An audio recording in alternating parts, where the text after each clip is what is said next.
Good evening. My name is Councillor Diane Donaldson. Welcome to the Joint Ward Forum meeting of Ward End and Bromford and Hodge Hill Ward. This evening going live via Microsoft Teams Live. We have Councillor Mohammed Iqlaq representing Ward End Ward, and Councillor Majid Mahmood, and myself, Councillor Diane Donaldson, representing Bromford and Hodge Hill Ward. I'll also be chairing tonight's meeting.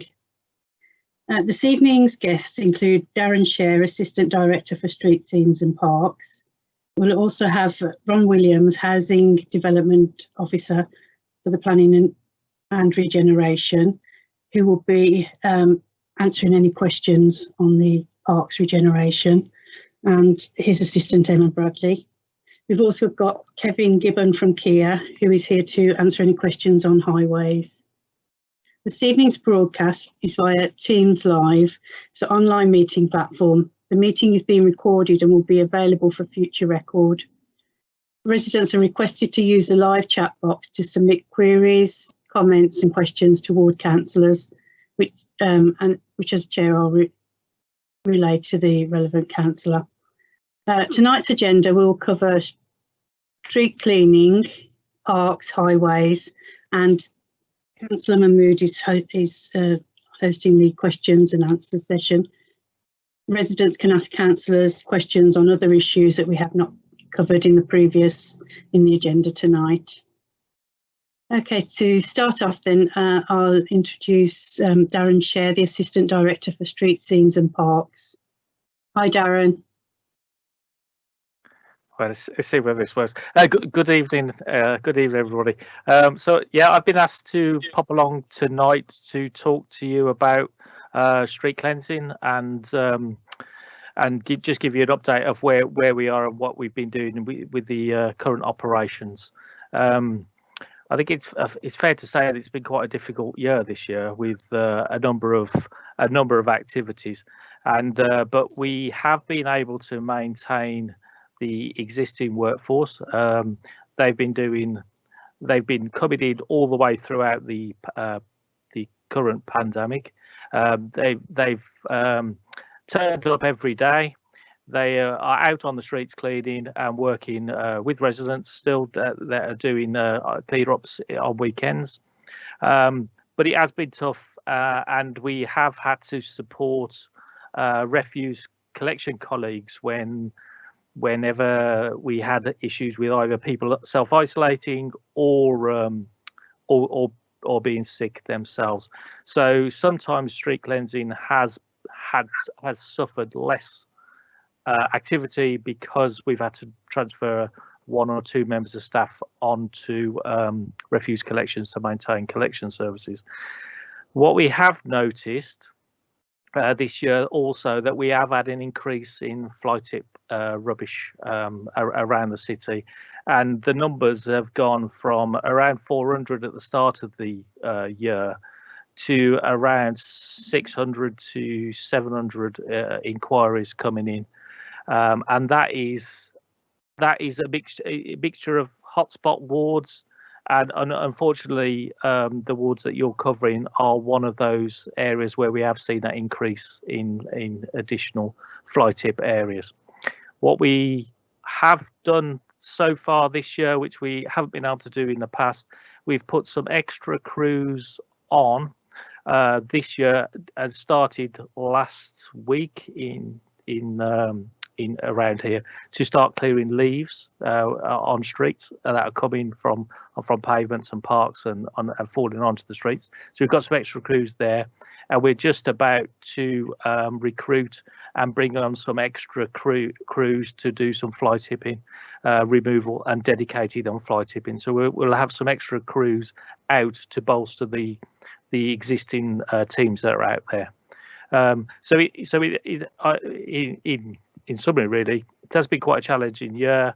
We have tried to maintain services as best we can all the way through. The teams, I think, have been doing a brilliant job coming in every day. But we have seen a significant increase in illegal fly tipping, which is causing a number of issues. But we are going to take on some additional teams, which should be up and running within the next 2 weeks and will run up until April.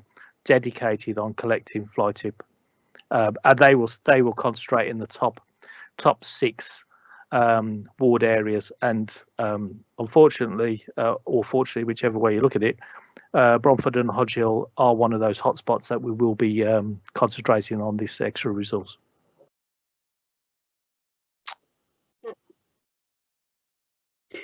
Is there any particular reason why Bromford and Hodge Hill is being targeted? We don't know. We record all the fly tipping across the city, and we're monitoring against the wards. It's not the worst. So there are other wards that are getting more numbers. I'm just looking at the numbers, but it is within the top. It's in the top half dozen wards that are seeing a regular amount of fly tip. So that's why we need to put some extra resource on at the moment. Hopefully, things will come back down and the fly tipping will naturally come back down. We are looking at more enforcement, and we are currently out to recruit to extend our enforcement team. They've had some good some wins tackling the illegal fly tipping around. We've done some seizures. We've crushed some vehicles and various things to try and stop it. But it is a particular. We've noticed an increase this year, which is a shame. That's because people have been in lockdown and they've been doing a lot of DIY. Does that have anything to do with it? I'm not sure. I mean, we get the fly tipping that we get on is anything from mattresses, settees, right the way up to just bags and builders rubbish. So yeah, there's definitely a mixture. Pinning that back to individual houses and properties is the challenge, and that's what our enforcement team are struggling to do. But we are almost doubling the team. An extra 6 officers will be in operation as soon as we can get the recruitment through. I've had some good news about from enforcement. I've got an email this afternoon. We had some toxic waste fly tipped in Bromford in the summer last year, and it's gone to court. I've just been informed that the company that tipped it have been fined £27,000. Yeah, there's been some. We've had some quite good results recently. It does. That example is a classic. It does take quite a bit of time from the whole process to get to a conclusion. And it, we must remember this is totally illegal. That you can't just put rubbish on the streets. And if we do catch you, or people do see you, and we've got the evidence, then we will prosecute. The people need to come forward and give evidence. Yes, that's the key. It's exactly the same as any criminal offence. You need a full statement, and we need to be able to identify the individual that's carry out that illegal task. Thank you. Can I just come in, Chair, please? Yes, Councillor Black. Thank you. Thanks for that, Darren. Obviously, fly tipping has increased drastically since February. We know the hotspots. It's mainly in the hotspots, but the difficulty is, as soon as you pick it up, people think it's okay to dump there again because you're going to pick it up, on the same day. But enforcement. I've had one incident, I think it was about 2 months ago, where a vehicle was seized, a local vehicle. We used CCTV cameras from a local worshipping place. But how do we increase? I know you said you're going to have increased numbers for enforcement. How are we going to tackle it, having that extra people? And do you need to be prompted? Because I send in emails literally every day about fly tipping. If we got the crew out, then shouldn't they just visit the hotspots and pick up, even if it's not reported or misreported? And the other thing which I want to bring up on fly tipping, and disappeared then. On fly tipping is where the hotspots are in the wards, it's regularly on them hotspots that the fly tipping is done. I mean, but they've increased. One of the classic example is HS2 have closed off because the 10 or 8 houses that were demolished by HS2 on Common Lane, that's a dead end now. I've had officers having a look at it, and you know, everyone wants cameras, and we can't put a camera on every single hotspot. But that's what the residents are asking for. Why can't we put cameras? Why can't we put cameras? And it's even harder, even if you've got cameras, to prove, you know, if somebody's going to do it during the night, or, you know, I remember an incident where somebody was carrying a mattress, you know, over their head. You know, you can't tell who's actually dumping the rubbish.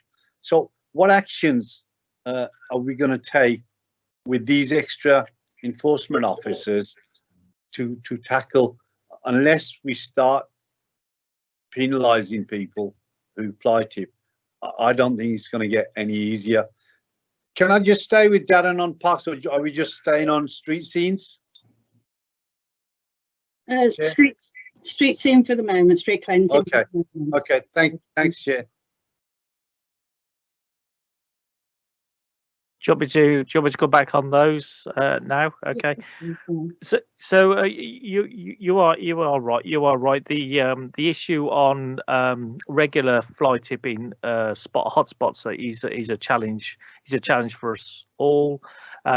We have looked at cameras. We have got cameras to go through the process of putting a camera up. We have to go through the courts to ask permission to get those up, and we need to build up evidence of why we're putting those cameras there. We do record all the fly tipping areas, so we have got the fly tipping areas, and that is part of the evidence that we do take to court for the reason to put the cameras up. But as you quite rightly said, and I remember that picture, that video clip of somebody with a mattress over their head walking down. With the cameras are only as good if you can actually identify that person. So the best results that we've been getting is with the vehicle registration plates, and when we can see that, we can then track that back. And that a lot of the prosecutions that we've had recently have been through vehicle tracking rather than individual tracking. We do monitor the hotspots. But we haven't got a massive amount of resources. So at the moment, our teams will try and concentrate on those areas, and in some cases they are covering quite a large area. So by the time they get round, there's more fly tipping there. The enforcement team are going to be out there trying to do a lot more face-to-face searches and talking to communities and see whether communities can actually identify people. We have to show when that bag is put onto the street, or that settee, even a tree, when you can see it cut down in somebody's garden, we have to prove not only it's come from that area, but which person in that household has put that there to individually prosecute. So it is a real challenge for our enforcement team. But having said that, the more we're out there and the more we are tackling it and trying to get people to come forward and give us evidence, the more evidence we can get, the more prosecutions. Hopefully, people will get deterred from actually doing that, because it is, as we've heard earlier, £27,000 for a fine. It is quite substantial and should put people off. Thank you, John. Okay. I want to come in there a moment. I've also caught fly tippers in the act and taken their registration numbers, which have proved to be false plates. So I think a lot of the more, shall we call them, professional fly tippers are using false plates. Is that the case? It is the case in some areas, but even then, you can work with the police and our enforcement team have got quite a good relationship with the local police, that if we've got the evidence and the police catch that vehicle in another area, it can track back, and you then not only get caught for that particular offence, they could get caught for the fly tipping could be added to the offence of obviously using illegal number plates.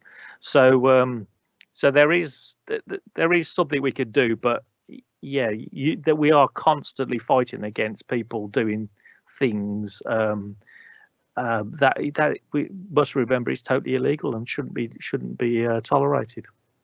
Okay, just a couple of things I just want to come back on mine. Sorry, just a couple of things, Darren. One, there's a charity clothes box on the corner of Chatwin Road and Washwood Heath Road, which is a major hotspot. It's on a main road. The telephone number on the charity box isn't visible. The council are saying because it's not actually on the footpath, it belongs to the shop. The shop is closed. We don't know who it belongs to, and it's one of the major hotspots, especially in Ward End. And the other point I want to make is I know it goes to a different depot. Fridges, freezers, that is taking absolutely ages. I can go back 2 or 3 months where I've reported fridges. They're still there. Why is it taking so long? I can understand, that they wait until they've got, a certain amount, but it's been there ages. Yeah. Okay. Okay. Let me look at the. I'll get somebody to go and have a look at the charity box, because if it's on vacant land, then there might be something we could do with that. So we'll have a look at that, because we do know that if waste is put at the side or around areas, more waste is congregates and it adds to it. So let's see what we can do with that, especially if the shop's shut and it could be somebody hasn't got permission and just put that charity box there. So we'll have a look at that. Fridges it's a major issue at the moment. We collect around 100 fridges a day. And it's not that we're waiting for them to get enough. We haven't got enough crews to go round and collect them. So that's another area that we are looking at to see whether we can increase. We've got one crew that covers the whole city, picking up the white goods. There's a lot of activity, again, where people are taking fridges. People are thinking they're recycling them because somebody's coming in and doing it.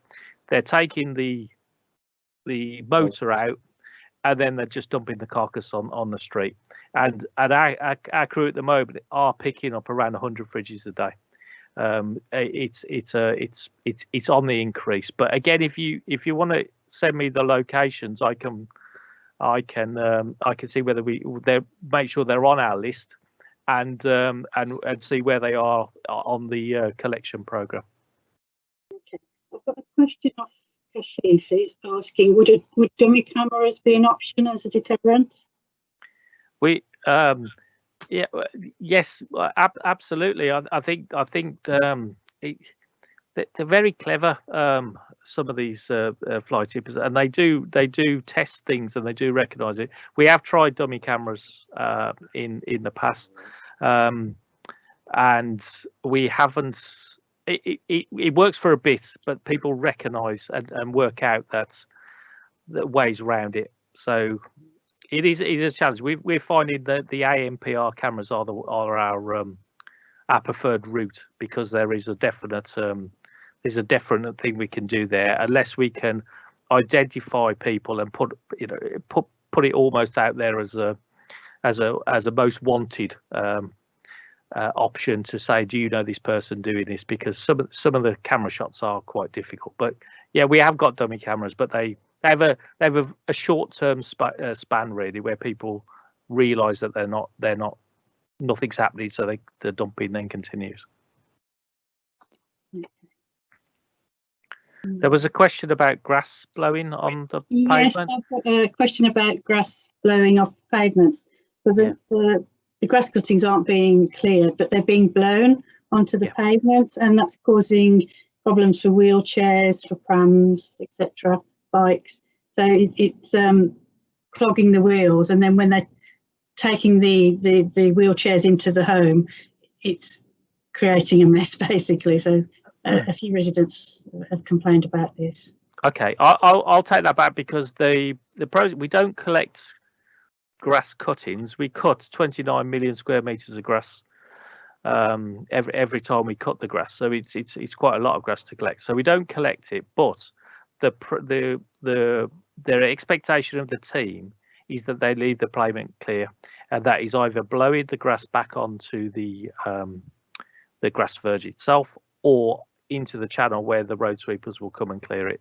But the pavement should be blown free. I know it gets difficult sometimes, especially when you get the wet weather, but that's the ask of the crews, and we'll make sure I'll take that back and make sure that they are carrying out that operation. It's also the wind that blows the cuttings onto the pavement, so unfortunately. Oh yeah, unfortunately, there's I mean the grass cutting regime has moved to 10 cuts a year, which means that the grass that we a few years ago we was at 14 cuts a year. So it does mean that the grass, when it is cut, it's longer, and therefore the arisings are longer. It's an unfortunate. We have got some machines at the moment that are flails, which chop the grass up.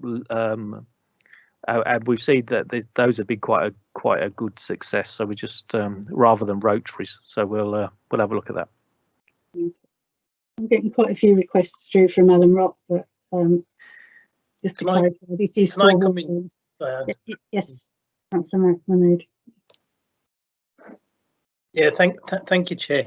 Yeah, I've got a number of comments and a number of questions, Darren, for yourself around street cleansing. I'll discuss parks later on.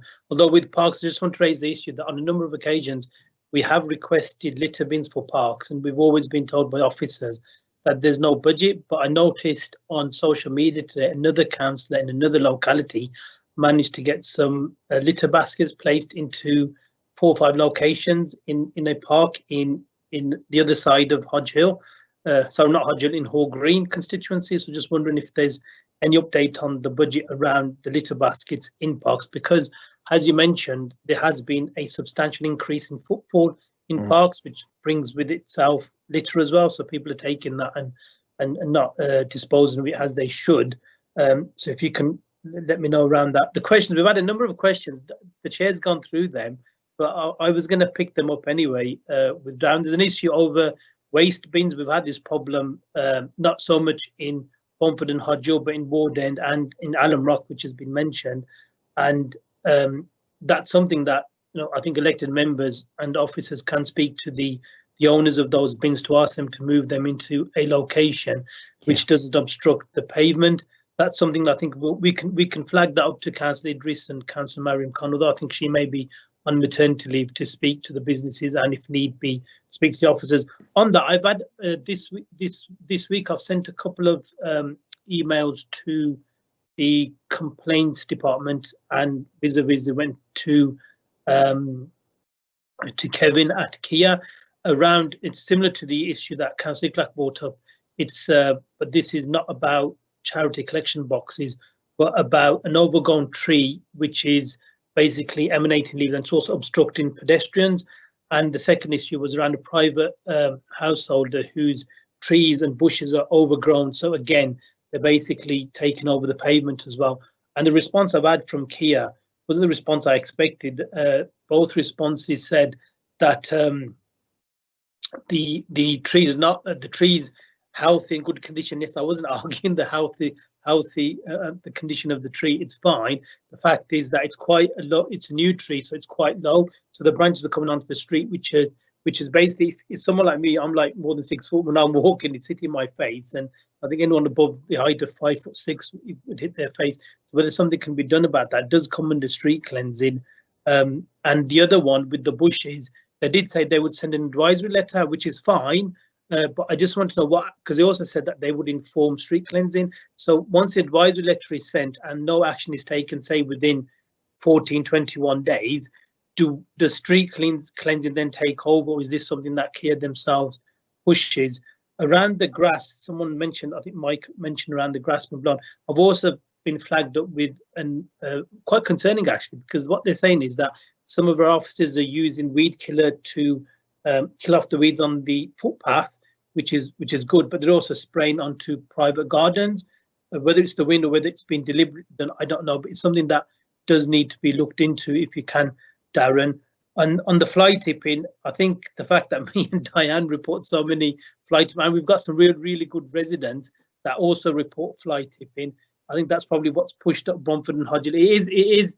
I mean, let's be honest, it is a problem, not just in Bromford and Hodge, but it's a problem in Ward End, it's a problem. It's a problem across the city. And there was an article in the Guardian newspaper.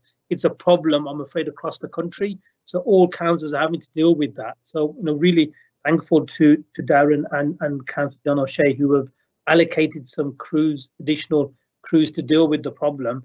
One issue that has been flagged up by a number of residents is around the, because we're quite blessed because we've got the Tameside Drive Recycling Centre, but you have to now book in with ID, which is good. I've always been in favour of that, but you have to book in a slot. And, with this pandemic, people, we don't know what we're doing the moment we wake up. So we may have booked it, then we've missed it. I think, gosh, we have to try to book again.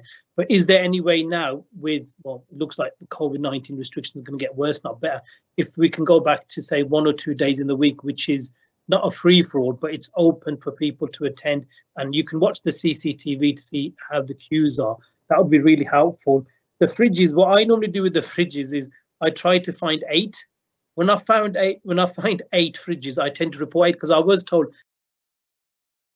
I can't remember who told me this, whether it was you, Darren, or some other officer, that you need 8 fridges and then we'll get a crew out to pick them up. So I always look for 8. And when I find 8, even if it means, hijacking the fridge in Ward End or Alum Rock, I'll report that at the same time so that a crew can come out to. So if you can just let us know what the number is that we require to report to get the fridges picked up.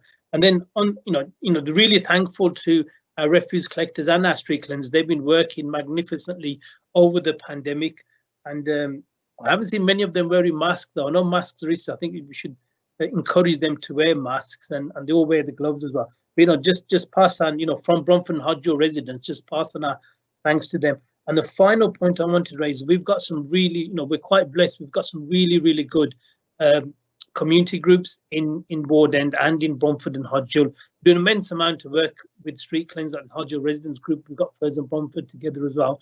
And Ward End Forum also reports quite a lot of fly tipping that's in and around. But I have not, they're doing too much, I think, in my opinion, in the sense that we need to coordinate the work that they're doing also with the work the street cleansers are doing.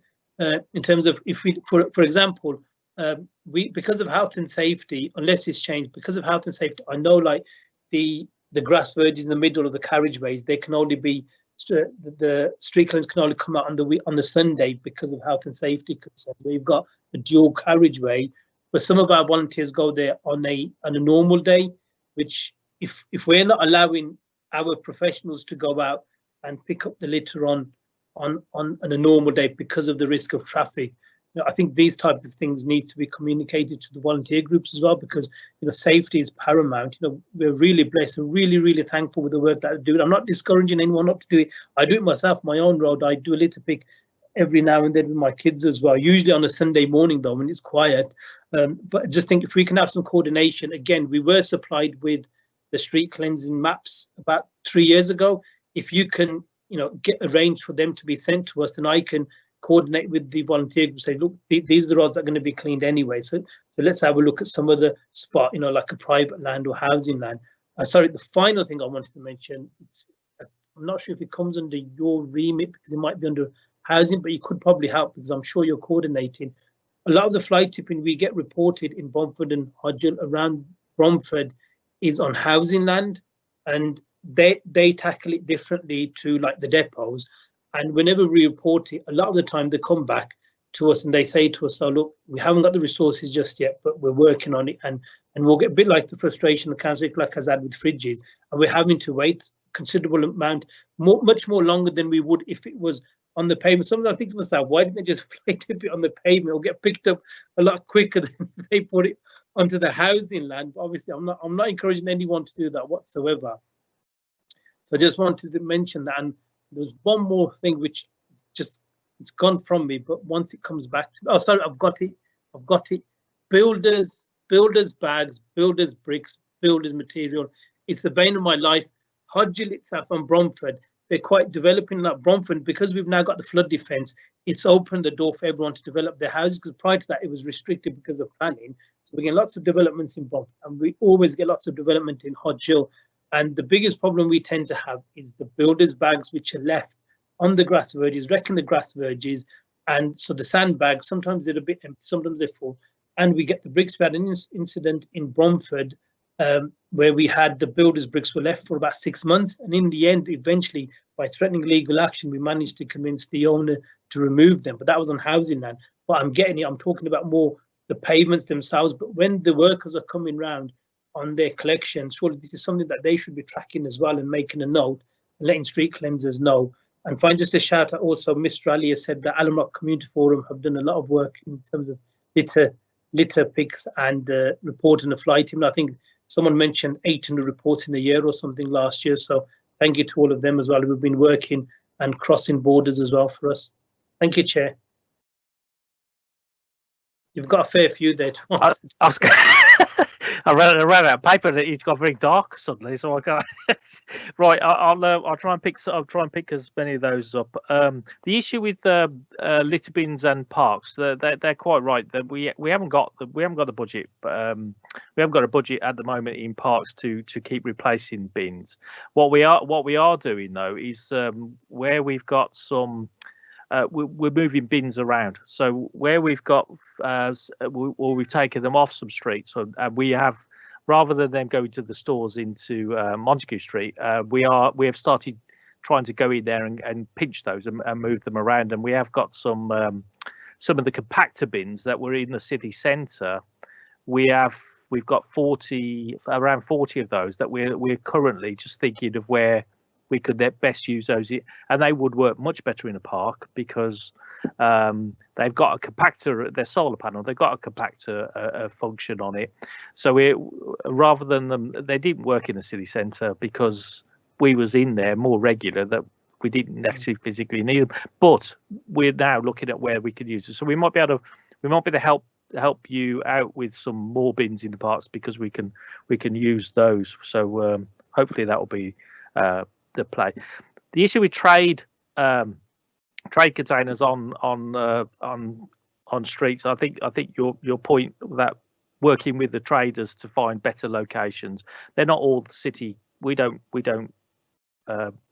work with all of them, but again, if we can find a better location, because we don't really want to walk down the high street with bin after bin after bin, and there are ways to conceal them, but that's another infrastructure element that needs to go on there.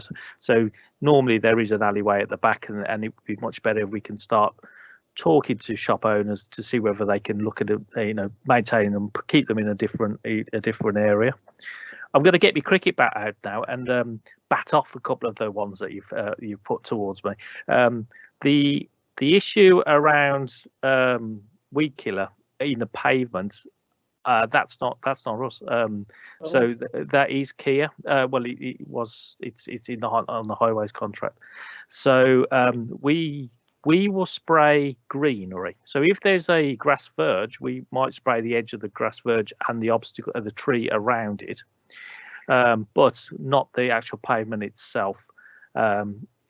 A lot of the application that they use now is controlled droplet, which means that the wind throw of that is a lot less than it used to be, but it still can go. So, but the sprayer should be aware of when to spray and when not to spray. So unfortunately, I could take that back, but I think you said somebody's from Kia's here, and it's the same issue with the shrub beds. If it's private or it's a tree on a high street, the high street trees are under Kia.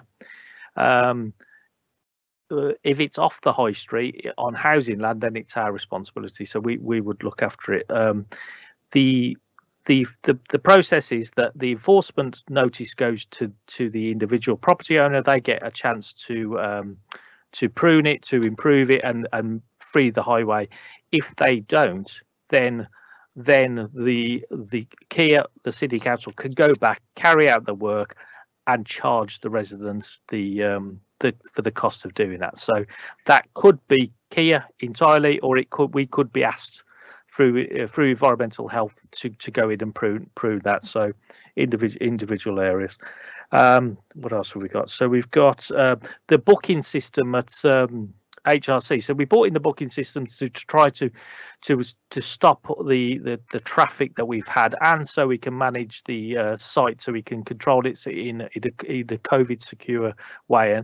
And to be fair to the crews, we've been able to keep them open.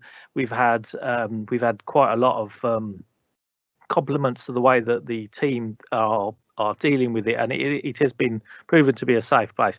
We've increased the slots. So we've tried to get the slots to go through. The next phase is that at the moment you can book a slot, you can cancel a slot, you can rebook a slot, but it's still got a 48-hour delay time. And what we're asking Veolia to do, as they're managing that system, is now look at a live booking system. So you can go in and book it on for that day if there's slots. And at the moment, most of the venues have got allocations available on a daily basis. So we're looking to see whether we can move into that live booking, which will make things easier and keep it controlled for residents that live around the tips, which have had a historical hard time of the queues outside. So hopefully we'll get better with that. Builder bags. Absolutely, totally agree with this. Is a bane of everybody's life at the moment. The half bag of rubble that has been left, which is a nightmare for us to pick up, because they're not the easiest things. You have to empty them out and then pick them up. You don't know whether people have finished or whether it's a real challenge, and it's one that we are talking to working with some of the people in Kia about.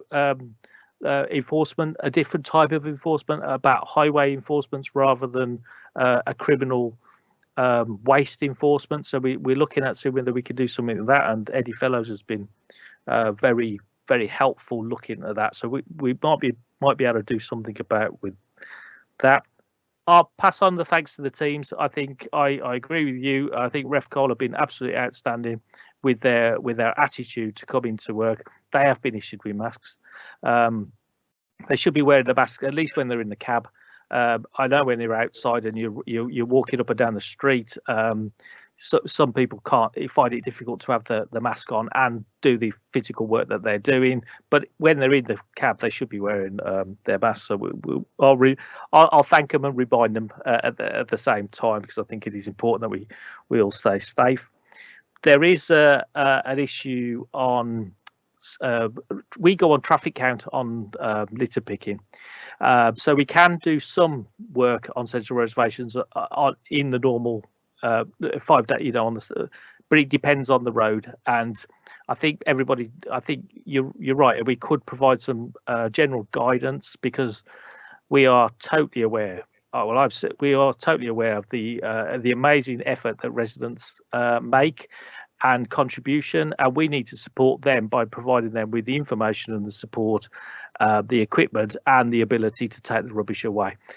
So we'll look at our guidance to see whether we can help people to make that assessment of whether it's safe or not safe, and we can identify the roads where we think are dangerous, and as you quite rightly say, we have got maps where we work, what we work to, and how we work to, and they do change because we review them. And if you haven't had a map for 3 or 4 years, it might be worth us to reissue those maps so you can see what's going on.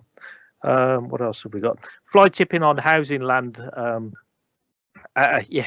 We don't want to pay kick the bag from one service to another. We're all one unit, and I think again, we work closely with housing. They're all in the same. We're all in the same team. They did take the work and said that they will manage it.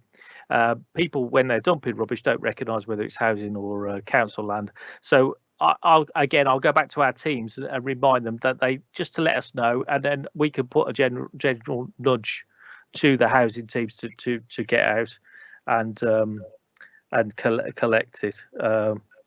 Was there anything else? Darren, can I just ask a question around the recycling centre? Yes.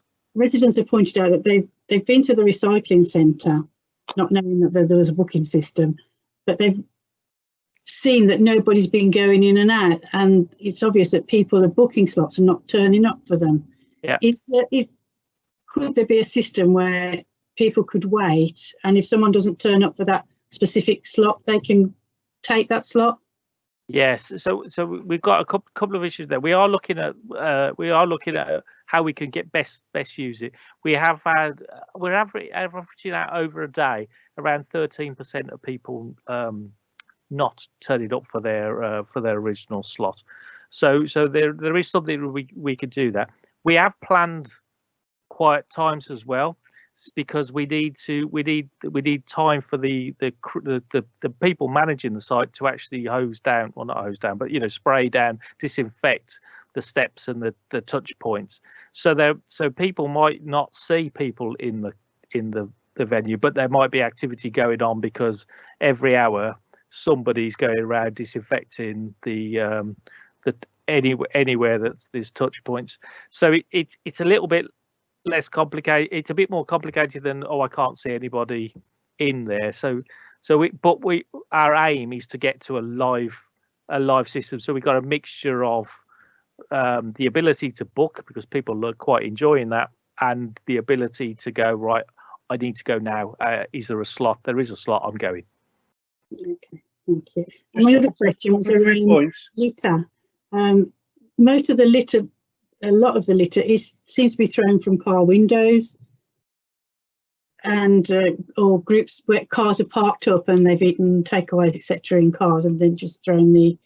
Is there something we can do around that, around enforcement, education, anything?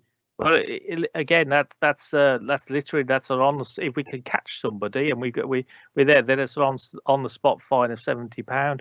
So every time you do throw something out your window, if we capture it, and you capture it on anything really, such as dash cams that are out there, then there is the ability through the enforcement team, and there are not just enforcement teams within waste. There are enforcement teams within environmental health. They have litter teams. There's an on-the-spot fine for that. It's again evidence capturing and recording it. Does the public get a reward if they find somebody? Well, they get the reward that they know that somebody that's done something illegal is being punished. Just a couple of quick points, Darren, when I'm on. You're on, Councillor Ickler. Okay, thank you. Autumn leaves, they're becoming very, very dangerous. I go to Warden Park on a daily basis for a walk, and where the railings are on the Washleith Road, because the wind's not blowing them away, they get loads, and it becomes very, very slippery, and especially for people with wheelchairs, and it becomes really, really dangerous. The other point about the 40 bins, I discussed them with Mike Hinton a couple of months ago when we actually met in Warden Park, and he was going to mark some of them for Warden Park to be transferred to Warden Park. Not sure what's happened so far, but they are desperately needed, because we do need some more benches, but there's more benches than bins. So you find a lot of the fly tipping or rubbish left by the benches where there isn't a bin. So there's quite a lot of that in Ward End. So if we can mark out some of them bins for Ward End. Thank you. Yeah, I'll take that up with Mike, and we'll see where he's got. He might have already nabbed them, and they'll be just on the places are being refurbed and being bought out. on the issue with autumn leaves, absolutely, there's been an ongoing history of the leaves coming, but we haven't been able to put any additional resources. We have got extra crews this year for the first time in since 2014. So we've got some extra crews that have been taken on. Redfern have just taken those on. They're out now collecting autumn leaves, and our intention is to target those in the areas of need and clear all the leaves this year as quickly as possible. As soon as they come off the trees, of course.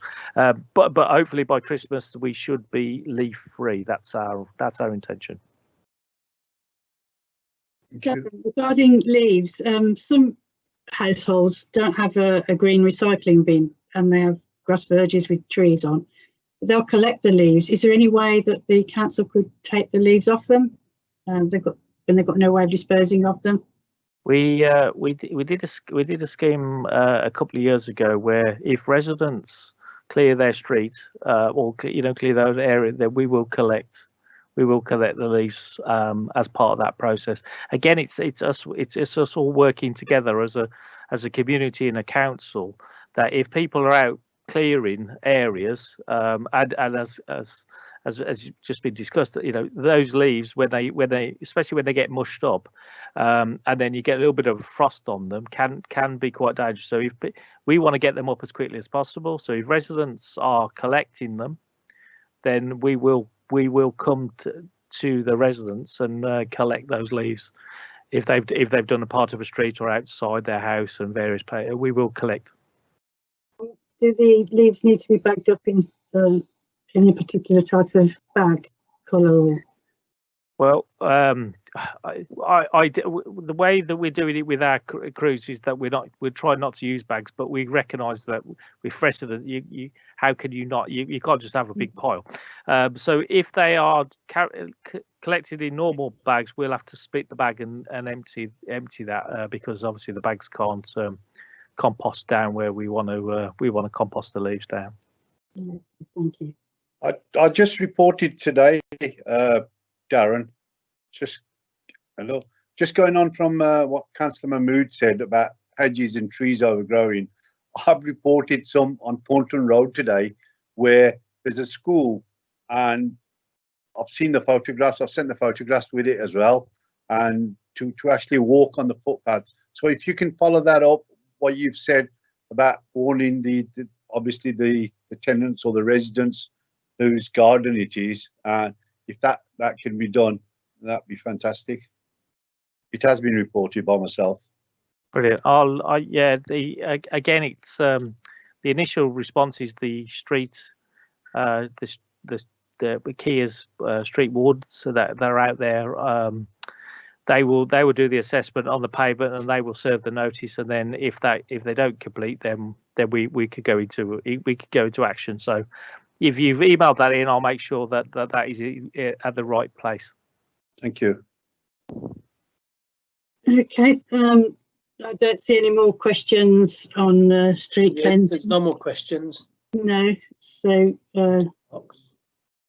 should we go over to parks? Do we need Darren to stay for parks or? Yeah, yes, he's head of parks, isn't he? Okay, Darren. So we'll go on to the next agenda item then, which is parks. He's gone. He's gone. He's gone. He's come back. He's back.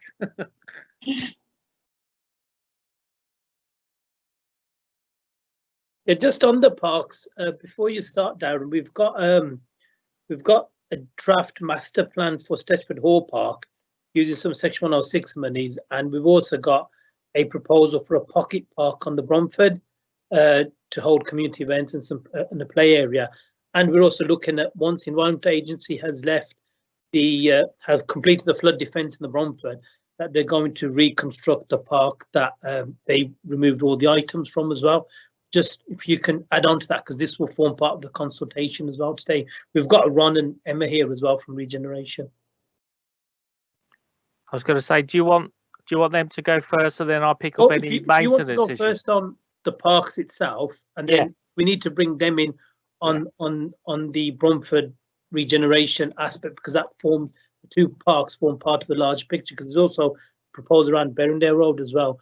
If you want to discuss parks in itself first around the issues you were going to flag up anyway, we'll see if there's any questions from members, and then obviously if we've got questions as elected members as well. Yeah. Okay. So, following on from when I came to one of the last meetings I came to, there's a commitment that we could do whatever we can to improve local parks within the existing resources. Yesterday we had the announcement of Green Flag.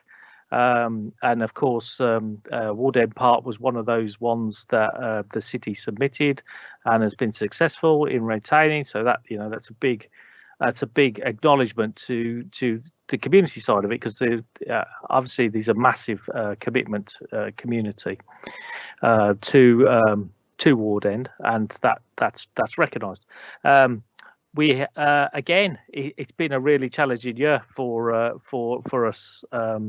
We've seen a massive increase in use across the whole city, and in some cases over 90% increase from where we was this year, using Google data to see the amount of people that are using parks. I think parks have their usefulness has been reaffirmed into local communities. They came from local communities. They came from local communities wanting parks, and now I think the lockdown situation has reaffirmed that position, that they're a vital part of community life. So hope through that we are looking at maintenance schedules to see whether we can we've got that right to enhance. We've started to change the regimes, as I think you've seen in Ward End, where we've got a community that know what they want. We can, because all the work is in-house now, it's not with external providers, we can change and modify the work programs to meet local need, the football pitch, for example, is an example of us just rejigging the way that we operate and what we do. So I think this is really key. What we're really keen to do is to over the next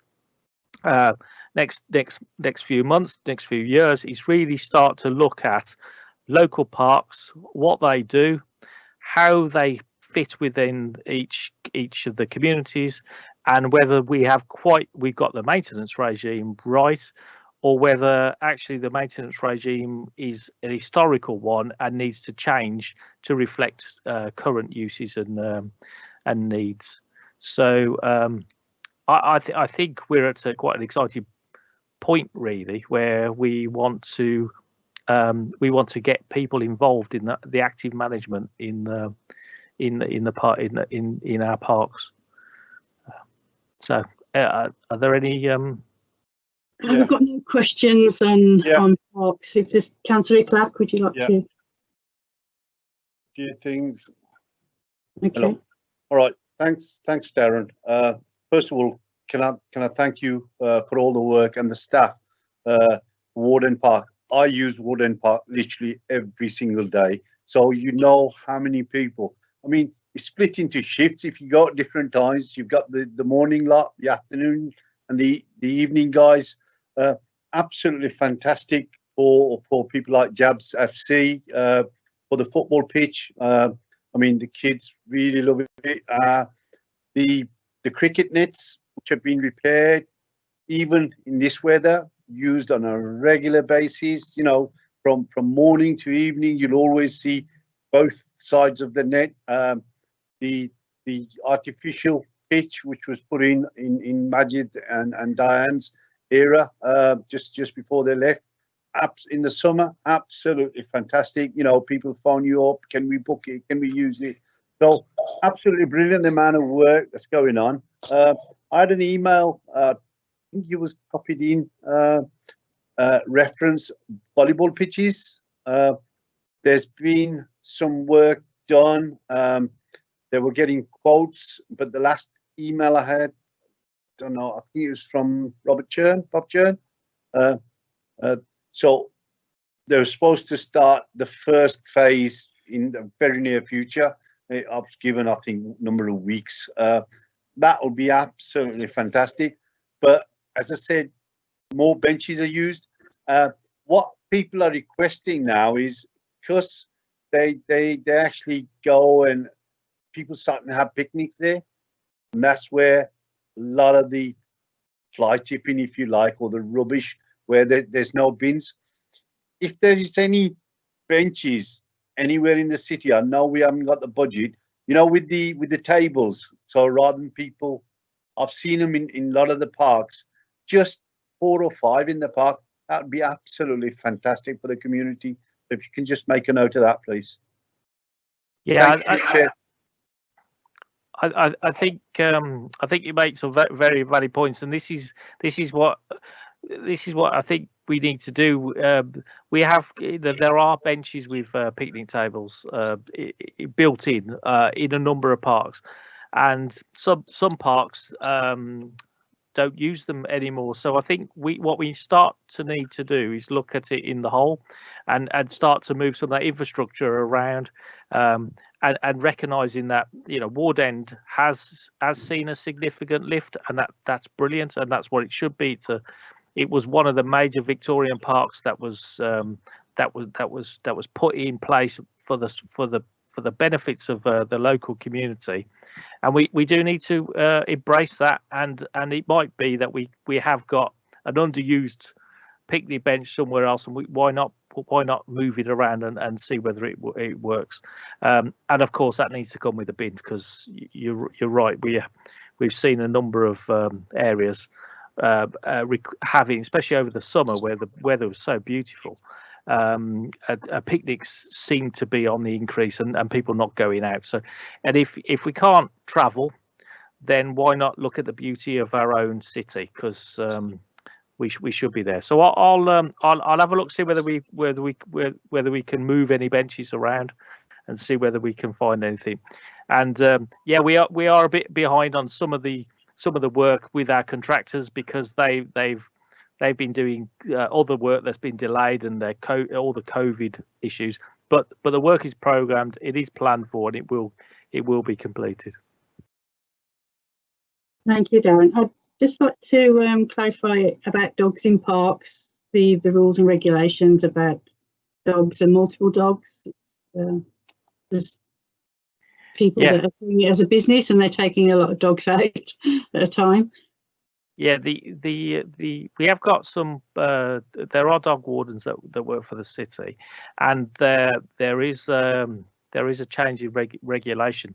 The issue for us in our bylaws is the dog needs to be under control, and that is either on a lead, or if the individual calls the dog, it needs to be under control, whether that is on a lead or off the lead. If it's not, then they could be subject to the dog's order, and there has been a new act about dogs and dogs orders.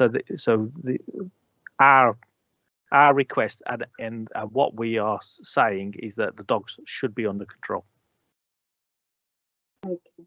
Most dog owners are responsible, and they clear up after the dogs. In my opinion, that's what I see on a daily basis. Any other questions about parks? Anybody like to come in? There's just some questions that have come through. A comment really is just people are ecstatic that Warden Park has been delivering the green flag status again, and about the new football pitch that we're proposing at Setchford Hall Park. And as Councillor Clark said, I think one of the best things I ever did as a councillor for the Greater Hodge Ward, as it was then, was to install the 2 football pitches at St Margaret's. And I remember at the time, Sports England, funnily enough, this is going to be a shock to everyone, were actually against it. And the reason they were against it was because they said you're offering a first-class facility for free, which would have an impact on other facilities that are available in the city where people have to pay, and that you won't be able to, the community won't look after the pitches. And they were against it. But then when I, basically said to them, well, if you're going to be against this, then Obviously, I will have to make this public to people and say you're against giving a free service to one of the most deprived wards in the country, not even just the city. So they came round on the basis that we would support them for the pitch at Hodge College, which I did because I was a governor at Hodge College as well, and that worked. But seeing that pitch, I mean, the only complaints I've ever had over the years that I've represented the old Hodge ward and now the Bromford Hodge ward is the amount of people trying to get in onto the pitches to play. So it's like, do we need a booking system? Don't we need a booking system? But it's a free for all, and that's why the more pitches we have. So we've got the one in Hodge College, which is so big you can carve it in the middle and have 2 pitches for 5-a-side, or use it as a larger 8 or 9-a-side pitch. And that's the vision we've got for Stechford Hall Park. The only caveat with Stechford Hall Park is that there's a ground assessment being undertaken, because I think historically it was used as a dumping site or something. So there's a ground assessment, which last time we tried, because initially when we had the 2 football pitches in St Margaret's Park, the idea was to have one at Stechford Hall Park then, but we were told that you have to wait a number of years until the ground settles so it doesn't sink in. So I think we've had some good feedback today on social media as well when we've announced the fact that we're doing that. For Parks itself, if we could have a conversation with Mike Hinton to see if we can secure some of the bins, because I need some at Stechford Hall Park as well. And the other problem we have, which does come under Parks, it's a massive problem because I'm reporting on a daily basis, more or less, is Hodge Common. It's a common, so there's no play facilities. It's just used predominantly by dog walkers and people walking. And because the grass is of a certain quality and make, you're not even allowed to cut the grass as well. There's an old car park there which we arranged with Parks to have closed because of the antisocial behaviour. But now there's a push now that people want to open up the car park to give them more parking facilities, and that they will look after it. And a bit like St Margaret's Park, Sports England said the community is not going to look after them, other than an incident on the first day when someone nicked the carpet that we had to lay. We've not had any issues with the 2 pitches because people have taken ownership, and that's the way it should be. People take ownership of their assets because they're not my assets, they're not Diane's, they're not Eclec's, not even the city council. They are people's assets. People need to look at them as their assets. Remember a while back when we used to have the Hodge constituency, you would remember this, Darren. There was a proposal then to do something with the White House, and it's come up in a question as well in the park. Do we have any current proposal around the White House? Because last time I checked, I don't get copied in now because I'm no longer the council for Ward End. There was a proposal to sell that park. It's a beautiful facility. That could be something that the community could use. And just overall on parks, I think parks were really important. I've always prioritised parks, and that's because that's me. I've always seen parks as being the hub for the community. But with this pandemic, parks have literally gone to the top of any public asset. Even now with the tier 2 restrictions we're under, we can still meet people outdoors within the rule of 6. And I do think, I mean, it would be brilliant to bring toilet facilities back, because especially around this area, you've got lots of people. There's a disproportionate number of people who have diabetes. Because of that, they need to walk, but they also need to basically have a break as well. And it's difficult for them without toilet facilities. But I know there's a question around the health and safety, and then safety is paramount.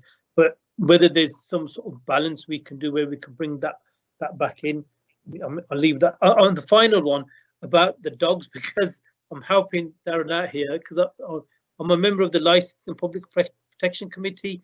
In the last meeting, we did actually approve a recommendation to the Cabinet member, Councillor John Cotton, to extend the public space protection order, which would, like I said, the vast majority of dog owners are responsible owners of clean after the mess, but it would restrict the number of dogs you can take into parks, taking them off leads, and it would also give us powers in terms of ensuring that dog owners are responsible and clearing the mess afterwards. So that's something that Councillor John Cotton would certainly have information on, so I'm assuming he'll go with the recommendation as well. Thank you. Thank you. Thank you, Madrid. Just a quick question for Darren on parks, please. Yes, Councillor Clark. Yeah. Darren, the old boathouse. Yeah.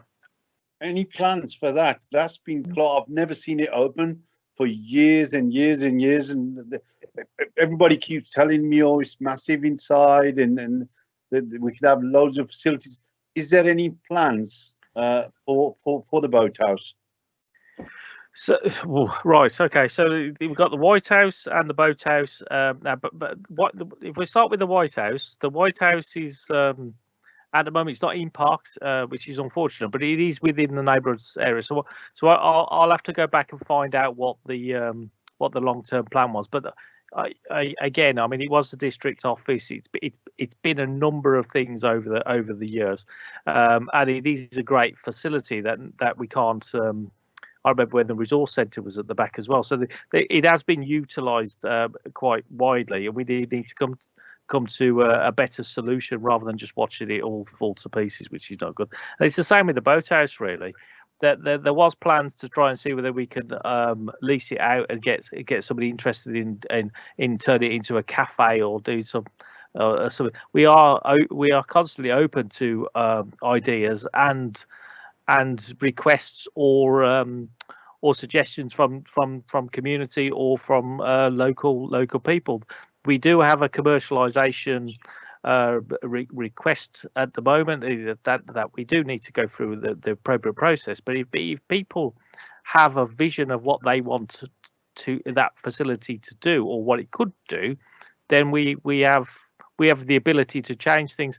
We have in the past we've turned the public toilet in Sutton Park into a bistro sort of thing. So there are things that we can do with the buildings, but it can be generated from the community. So if somebody wants to do it, then we'll try and work with them to make it happen.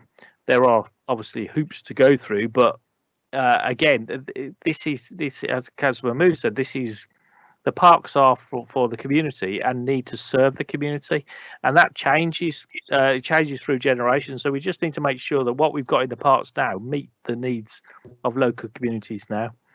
Hodge, and on that, I will take the issue with bins back and see whether we can reallocate some of those, because I know we've got spare, so we can sort that out. The issue with toilets is a big issue, and most of the parks did have toilets. We've now got 591 parks. I think 5 of those 591 have toilet facilities in them. So we are looking to see how we can change that, because as our parks become destinations and places where when people want to spend more time than a couple of hours, then obviously the needs change, and therefore we do need to look at toilet facilities. And we've had more requests for toilets to be reopened in parks over the last few weeks than we have probably for the whole of the last 5 or 6 years that I can remember. So we are looking at seeing whether something like the Superloos that are on the high streets, whether we could do a deal or a contract where we could look at bringing some Superloos into some of the main parks. That might be an option that we're coming forward. But yeah, I mean, Hodge Hill, the last one I think was Hodge Hill Common. Hodge Hill Common. Again, if a community group wants to take a part of it, I'm exactly down your thoughts as well. If a community wants to be part of that management and be part of maintaining that area, then we should make that happen rather than say we can't do it. So we're happy to listen and talk to anybody that wants to be involved in active management. Hodge Hill Common has been historically run as a conservation area, and that's great. But again, if we've got a community group that changes what's needed on that site, we might be able to turn some of the area into something that reflects what they need. So we can certainly work with that a newly fledged group if they are interested in getting involved going forward. Okay, thank you, Darren. I think we have people who may be interested in that. It's the actual residents on the Hodge Hill Common themselves. Yes. And they're happy to form any type of organisation if it means they can take ownership of that particular car park. It might be worth them having a conversation with people from the Birmingham Open Spaces Forum who have got a history of how to take a group of residents and form them into a constituted, well organised group. and that might help them apply for funds elsewhere if they get more organised. So if you want, we could put you in touch with people in Birmingham Open Spaces Forum. They could just give a bit of advice and let's just see where we go. Yeah, brilliant. Thank you. Okay. Thank you. Thank you, everybody. Thank you, Darren. That's been a brilliant presentation around the parks. Ron, just to let you know, Ron Sorry. and Emma, we're having our first technical problems with the Microsoft Teams. They're unable to get into the meeting, so he just basically advised if we can just present the plans, which I've more or less done anyway. But if you can put the master plan for Stetchford Hall Park, we can run through that. Then we can run through the Bromford try and share. Park. Yeah.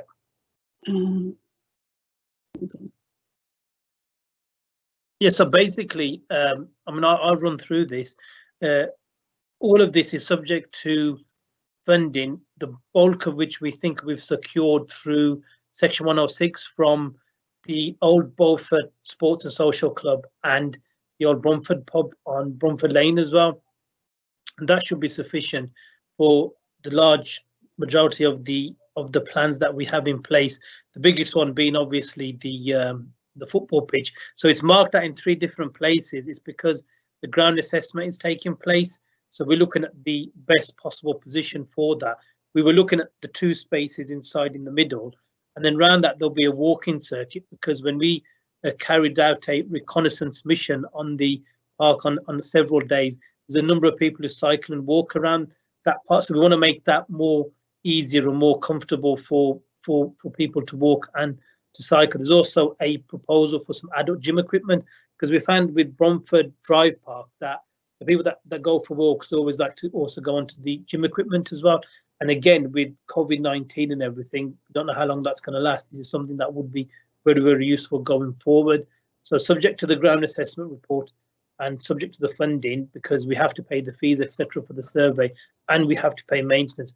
But I'm hopeful, as is the chair, that we will have something in place going forward in the next few months, and the work can get done, because construction is one of the things that the government and the council is prioritising in order to bring people back to work, take us out of this the recovery from COVID-19 as well.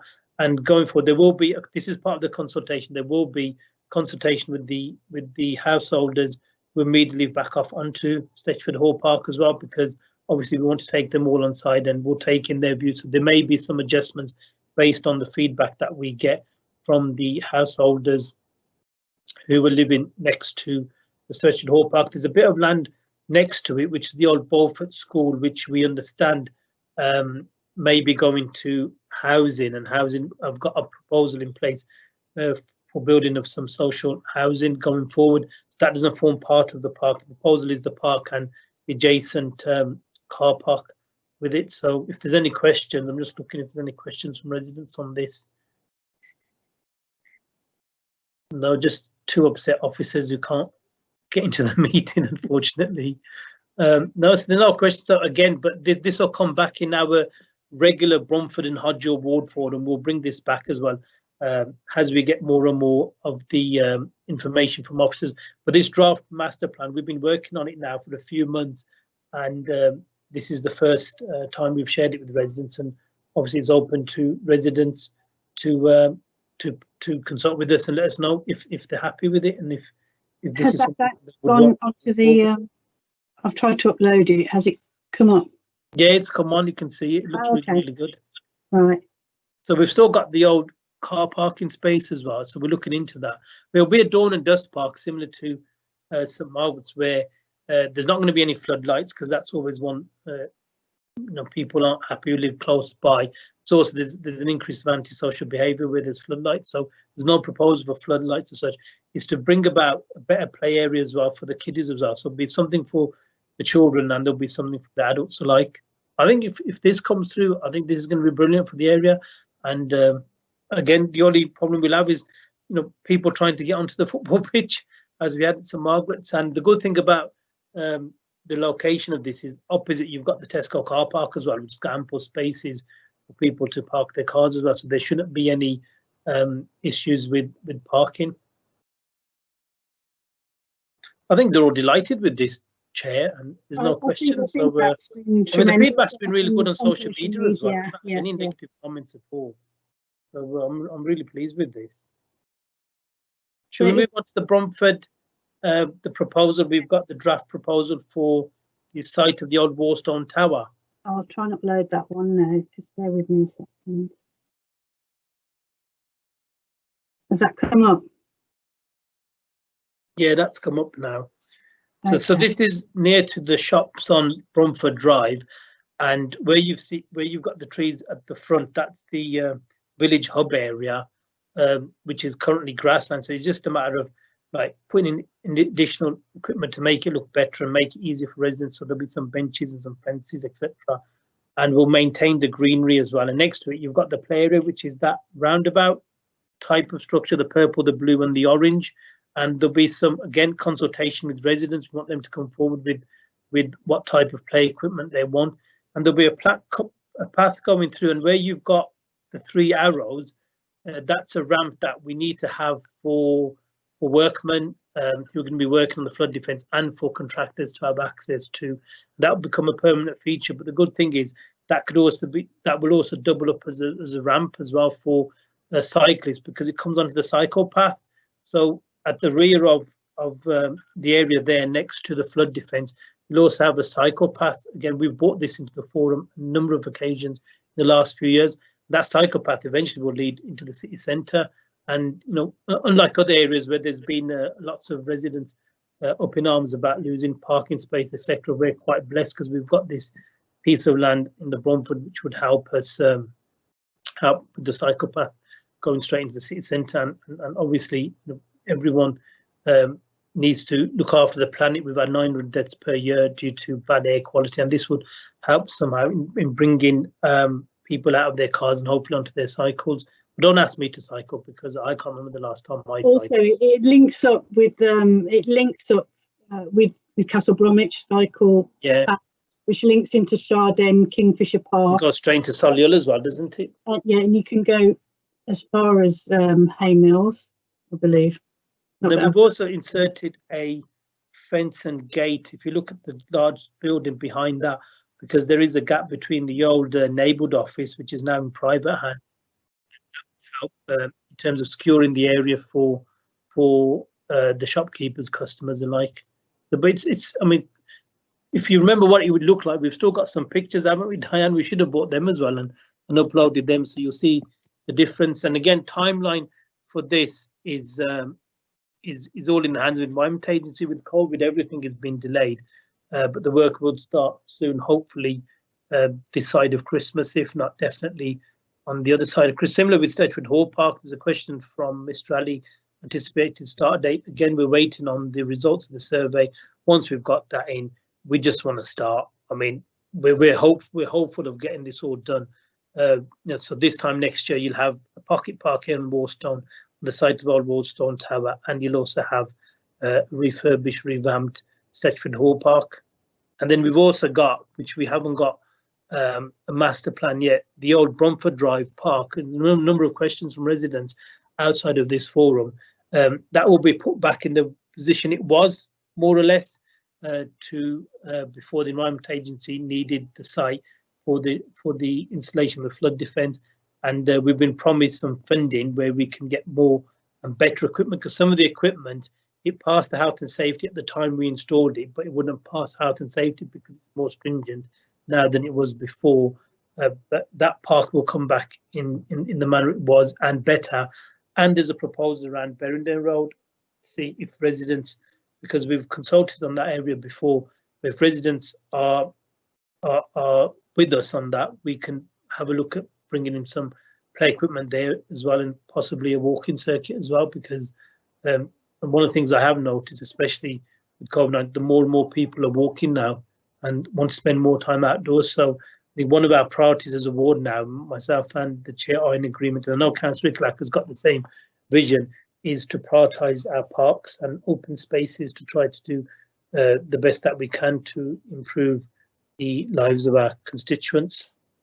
I've had a question from a constituent who's asking about, is this a final draft, or can it change? This is a draft version. This is the initial draft plan that we've got for residents, and it's to be consulted on. But you need to start from somewhere. So this is the plan that we've been working on for a number of months now. Because there's proposals for a heritage centre, people would like to know where that's going to go, basically. The heritage centre, we did have a discussion, I believe, with some community groups, but we need to see those plans as well from them. And there's also some issues around the utility infrastructure below the site as well. So whether it's something that we could actually install or not, again, that's something that we will need to speak to both the City Council officers and possibly the Environment Agency and the community groups. But this is a draft initial master plan for us to start a conversation with residents, and at the moment the feedback has been very positive from residents. Absolutely. Just to know that where the car park is, where for the old Warstone Tower, that's going to be closed off while they create the pathway to the Bund, the access way. So that might there's a notice come through from the Environmental Agency, isn't there? That I think that's been posted, it's been delivered to residents in the vicinity, that they will close that off whilst they carry out the works to the flood defence. I mean, flood defence is, yes, there's a bit of disruption that's happening and will continue for a few months, but going forward, it means that the Bromford is protected, and no longer when you carry out a environmental search, it won't show that Bromford is at risk of flooding, which opens up a vast array of potential development in the area. Prior to us having the flood defence agreed, you weren't able to get planning for various developments in the area, but now it's possible. So it's a good thing. Okay. And we'll be consulting with residents on on what equipment they want, and there's also the possibility of the area in front of the shops will be levelled out. Yeah, that'll be, but again, this is the initial draft master plan that we need to work with, and in terms of the actual equipment, it's also about the budget as well, because the budget's changed because materials have gone more expensive. Certain materials, it means our budget is also reducing. That's something we need to look into. And also with the Bromford Drive Park, obviously with the flood defence, we have lost some of the space to the park because the walls come in front of that, and some of the original play area may be slightly smaller, but we're going to try to put in as much equipment as we possibly can. And a question from Mr. Ali, anticipated start date? Again, for this one, for Sedgwood Hall Park, I thought I answered that before. Sedgwood Hall Park, we wait on the ground assessment, so once that's done, the money is sitting there. We've managed to retrieve that from the Section 106, so that will start ASAP. So within months now, both of these projects should be starting, possibly before Christmas, but more than likely after Christmas. I'm hopeful that this time next year we will have the facilities in both of the areas. Have the plan shared for the Bromford? Yeah, we've got both. You've managed to share I've just them. had a constituent saying that they're not sharing. It's not sharing for the public. I don't know. Bev is probably best to answer that. I can see it. Yeah, I can see it as well. Okay. But we did have a question saying the plans look really good. So yeah, so maybe some people have seen them. Some can't. I don't know. That's beyond me. That's beyond my technical expertise. Right, any questions on the plans? Anybody from the public? No, got no questions. I think they're all happy. So we'll be consulting with residents as we go along, and we'll put information out in our newsletters, so they'll have a printed version of the plans, so we can get a better understanding, and then we'll hold a consultation before this is the start of the consultation. Yeah. And but going forward, we'll bring it back to our ward forum next month as an item agenda. And obviously anyone who lives in the vicinity, they're the people that we really want to speak to and listen to in terms of what, I mean, the Stretchford Hall Park, we've had a number of comments already from residents and they're quite happy with it, who live on Beaufort Avenue and on Stretchford Road and Coleshill Road. I've spoken to a number of people already and they're just happy that we're doing some work with it and we're actually making it better for all of them. Emma said it wasn't showing, but it is. But is now. I don't. Is now showing. So I hope Mr. Ali's been able to see it. But they are on social media. They're on Majid's and mine, our social media, so you can have a look at them there. And if you want, we can email over the plans to residents as well if they need them. Yeah, if anybody wants the plans, they can just send us an email, just give us a call and we can pass them. I'd just like to take this opportunity also to thank the officers in the planning department around the section 106 and also the parks officers and Emma Bradley and Ron Williams, part of the regeneration team, who have been putting some immense hours over the last few months to get this off the ground, because it's not just the two parks that we're discussing, but there's a massive regeneration scheme all around the Bromford. And they've been on the front line in working with that. And there's, again, looking at another possibly 2 years where there'll be a tremendous amount of work happening in the Bromford. You probably won't be able to recognise it in 2 years' time because of the amount of work. And even Jordan House, we can mention that as well. There's assessments being undertaken now by officers to look at some improvements and refurbishments to Jordan House as well. A lot going on, especially with the flood defence work, and it's I know it's been a big headache for the officers, and I commend the work that they've done. They've gone to extreme lengths to does Councillor Iclach want to come in and update residents around Warden Park and the plans for that? Because I know he's got a proposal for a volleyball court and pitch, and there's a master plan around the pond as well, the pond area. Yeah, thanks, Majid. Thanks, Chair.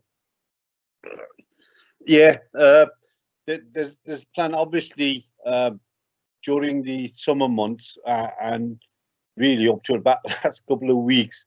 Volleyball has taken over across UK and nationally. There's 4 teams actually in Birmingham, and they travel the country and they can't really invite many teams from outdoors because the facilities are not there.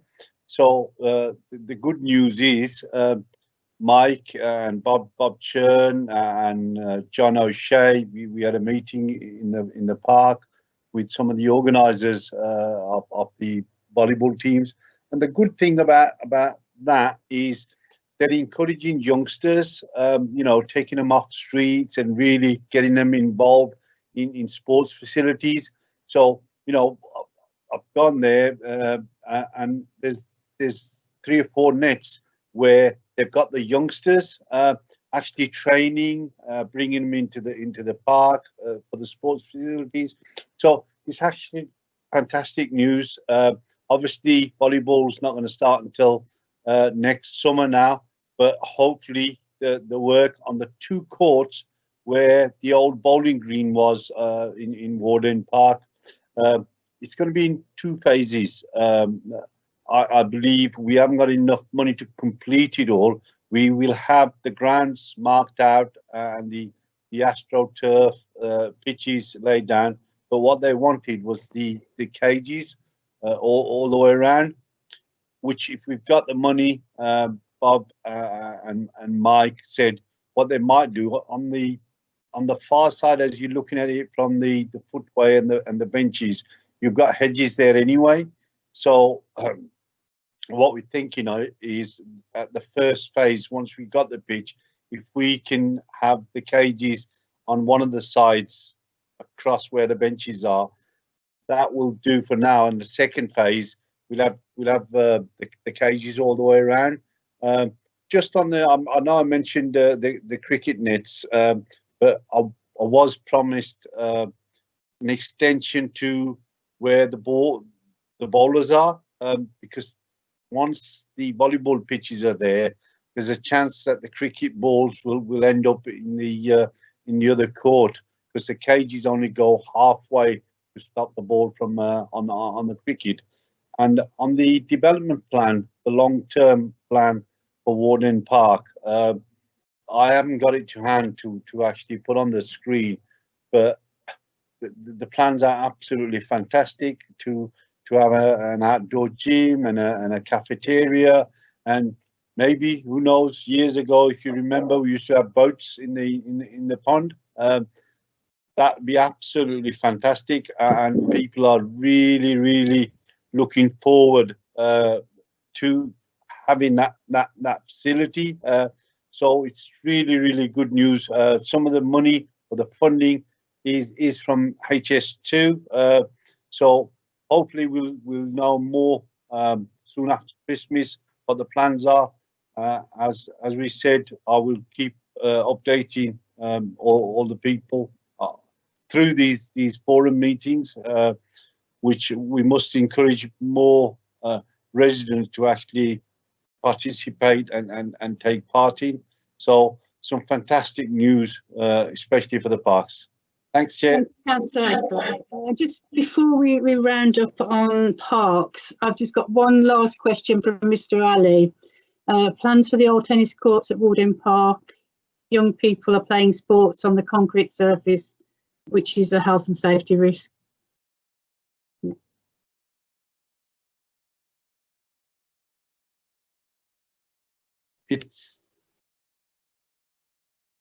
Hello. Hello, can you hear me, Councillor Clack? Yeah, I can, but I'm not on yet. You're on. Oh, I'm on now. I see him regular, but it's organised. When I see, I don't know what the organisations are, but they are properly managed, and there's hand sanitizers. So the youngsters who are actually playing on there, they are being supervised. So I don't know which organisation arranged these, especially on a weekend. They're there every weekend, and it's mainly cricket that they're playing. But football facilities are there if they want to play football.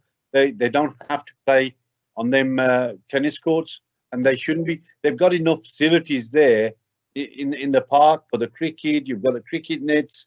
So realistically, they are supervised, so they must know what they're doing. They must belong to an organisation that are taking them there. Thanks, Chair. Right, thank you, Councillor Clack. Thank you, everybody who's presented on parks. Thank you for your excellent presentations. Now we'd like to move over to the next agenda item, which is highways. I'm not sure if we have Kevin Gibbon here from Kia. I don't see him, but if anybody has questions on highways, we'll answer between ourselves. Yeah, I don't think he's there, but he did attend the last 3 or 4 Ward Forum meetings. So I think people have asked him as many questions as they possibly can. But Darren was extremely helpful in responding to some of the issues around highways.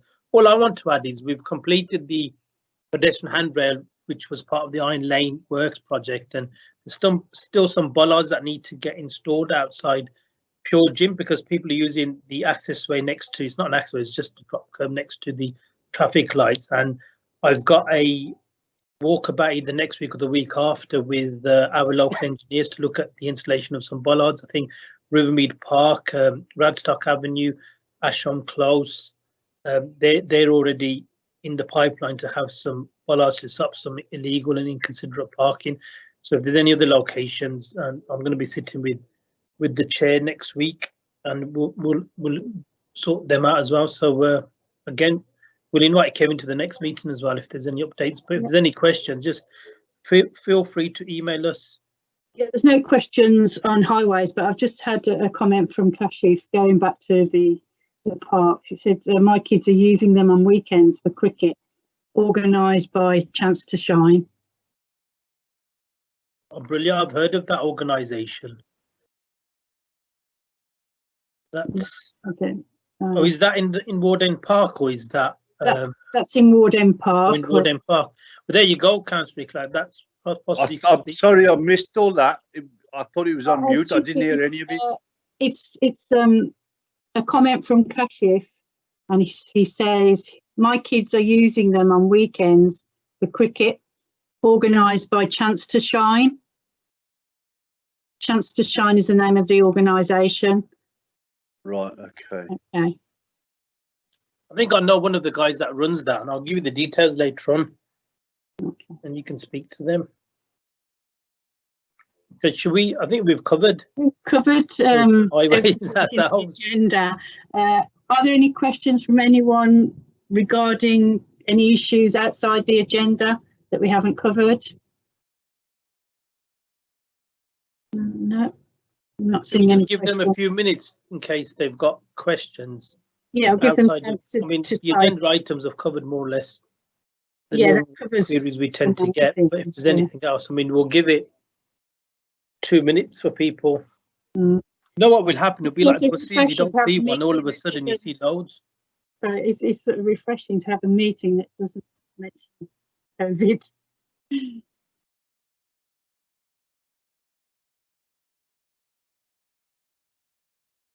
Okay. No one's coming in with any questions on any other items. No, I think I think mainly the been really parts good actually. To be fair, interest. we've had a considerable amount of questions and Yeah. comments from residents. Just like to thank all of those residents who took part in the meeting. Thank you, Chair, and Yeah, thank you, Councillor Clark. Thank you to Councillor Clark, Councillor Majid Mahmood, to Darren Share, and Ron Williams and Emma Bradley, who were here but couldn't get into the meeting, but were ready to answer questions in the chat. We've covered everything, and the next ward forum will be covering the Bromford regeneration in more detail. Right, thank you everybody, and thank you for all the officers who are behind the scenes editing. Yeah, thank you. Bev needs a you. shout out and Pat as well. Thanks, They've been working Bev and behind Pat. the scenes. You're brilliant. Thank All you, right, Chair. thank you everybody for attending. It's been a really fruitful meeting, and we'll see you at the next one. Thank you. Thank you. Well done, Chair. Well done. Thank you, Councillor. Thank you. Thank you. Okay. Good night, everyone.